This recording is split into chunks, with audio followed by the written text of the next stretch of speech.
بسم اللہ الرحمن الرحیم۔ شروع اللہ کے نام سے جو بڑا مہربان اور نہایت رحم والا ہے۔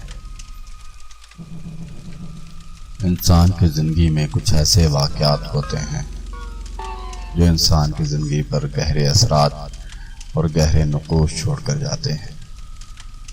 کچھ واقعات تو ایسے ہوتے ہیں جن کو سن کر لوگ مشکل سے ہی یقین کرتے ہیں، مگر ایسے واقعات سچ ہوتے ہیں۔ ایک ایسا ہی واقعہ سنیں جو کہ ہمارے دوستوں کے ساتھ پیش آیا۔ واقعہ شروع کرنے سے پہلے اگر آپ نے ہمارے چینل کو سبسکرائب نہیں کیا تو سبسکرائب کر لیجئے، بیل آئیکن کو پریس کر دیں اور دوستوں کے ساتھ شیئر کریں۔ یہ بات کافی پرانی ہے، جب ہم سب دوست شام کو گراؤنڈ سے واپس آ کر اپنے محلے میں جمع ہوتے تو خوب محفل لگاتے۔ ایک دن ہم رات کا کھانا کھا کر گھر سے باہر نکلے تو دوستوں نے بولا آج جمعرات ہے اور آج جن بھوت اور چڑیلوں کا دن ہے۔ میں جن بھوتوں پر یقین تو رکھتا تھا پر کبھی ان سے آمنا سامنا نہیں ہوا، تو میں اس کی بات سن کر ہنس دیا۔ اس نے میری طرف غصے سے دیکھا اور بولا یہ جو گاؤں سے باہر کھیتوں میں جامن کا درخت ہے، اس پہ آج جن بھوت آئیں گے۔ اگر نہیں یقین تو تم سب میرے ساتھ جا کر دیکھ لو۔ ہم سب نے حامی بھر لی اور اس کے ساتھ چلنے کو تیار ہو گئے۔ میں اس دوست کا نام بتاتا چلوں، یہاں اس کا نام ندیم تھا اور وہ اکثر رات کو اکیلا کھیتوں میں گھومتا رہتا تھا، اس لیے اس پہ کچھ دوستوں نے یقین بھی کر لیا تھا پر ہم نے یقین نہیں کیا۔ ہم 5 دوست تھے جس کے نام تھے عابد، ناصر، ساجد، مدثر اور ندیم۔ جیسے ہی عشاء کی اذان ہوئی ہم نکل پڑے اس کے ساتھ کھیتوں میں جن بھوت دیکھنے۔ رات کافی گہری ہو چلی جا رہی تھی تو ڈر بھی لگ رہا تھا۔ ابھی ہمیں چلتے ہوئے 10-15 منٹ ہی گزرے تھے، ایک کھیت سے بکری کے چھوٹے بچے کی بولنے کی آواز آئی۔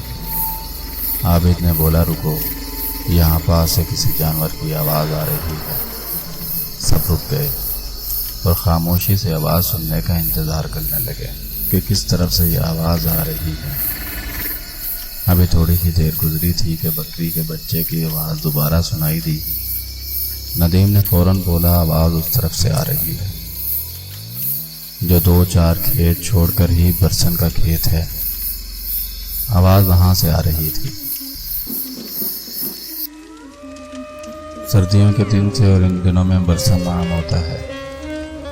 سب دوست اس طرف جانے لگے تو ناصر نے بولا چھوڑو یار، جو بھی ہے ہمیں کیا لینا دینا، ہم جس کام کے لیے جا رہے ہیں اس طرف چلو۔ پر کوئی بھی نہیں مانا اور برسن کے کھیت کی طرف بڑھنے لگے۔ وہاں جا کر دیکھا تو ایک چھوٹا سا بکری کا بچہ وہاں کھیت میں بیٹھا تھا۔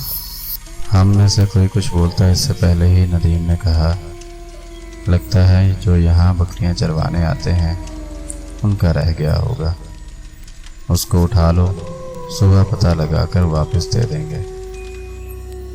سب نے اس بات پر اتفاق کیا اور ایسا ہی کیا۔ اس کو ہم نے اٹھا لیا اور اپنی منزل کی جانب بڑھنے لگے۔ رات کافی گہری ہو چلی جا رہی تھی اور ہمارے ڈر میں مزید اضافہ بھی ہو رہا تھا، کیونکہ کھیتوں میں طرح طرح کی جانور کی آوازیں آ رہی تھی۔ مدثر بولا یار ہم کو واپس جانا چاہیے، آگے بہت خطرہ ہے۔ سب اس پر ہنسنے لگے اور اس کو ڈرپوک کہنے لگے۔ خیر وہ خاموشی سے ان کے ساتھ چلتا رہا۔ پھر راستے میں ہمیں سیٹی کی آواز آنا شروع ہو گئی۔ سب رک گئے اور ایک دوسرے کی طرف دیکھنے لگے۔ ڈر سب کے چہرے سے صاف نظر آ رہا تھا پر کوئی بھی یہ نہیں چاہتا تھا کہ ہم واپس جائیں، اور اللہ کا نام لے کر اس جامن کے درخت کی طرف بڑھنے لگے۔ ابھی تھوڑی ہی دیر گزری تھی کہ ہمیں چلتے ہوئے سامنے ہی وہ درخت نظر آ گیا۔ ہم سب دوست اس درخت سے تھوڑا ہٹ کر بیٹھ گئے۔ سب سے پہلے تو مدثر نے بولا، اس بکری کے گلے میں کوئی رسی وغیرہ ڈال دو تاکہ یہ کہیں ادھر ادھر نہ ہو جائے۔ سب دوست رسی ڈھونڈنے لگے اور جلد ہی ایک چھوٹی رسی مل گئی۔ اس کو ہم نے اس کے گلے میں ڈالا اور رسی ناصر کو پکڑا دی، اور سب کی نظریں درخت پر جمی تھی۔ 10-15 منٹ ہی گزرے تھے کہ اس جامن کے درخت کے اوپر سے ایک بریک سی لال رنگ کی لائٹ نظر آئی۔ وہ لائٹ اتنی باریک تھی اور اتنی تیز تھی، یہاں بتانا مشکل ہے۔ وہ لائٹ کبھی درخت پہ جاتی اور کبھی درخت سے نیچے آتی۔ ہمارا خوف کے مارے برا حال ہو رہا تھا، اور ساتھ ہی پراسرار آوازیں آنا شروع ہو گئی۔ ہم سب نے اونچی آواز میں ورد پڑھنا شروع کر دیے۔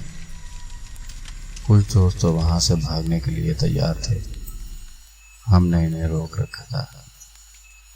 پھر سب نے ہی محسوس کیا کہ لائٹ اب ہماری طرف بڑھ رہی ہے۔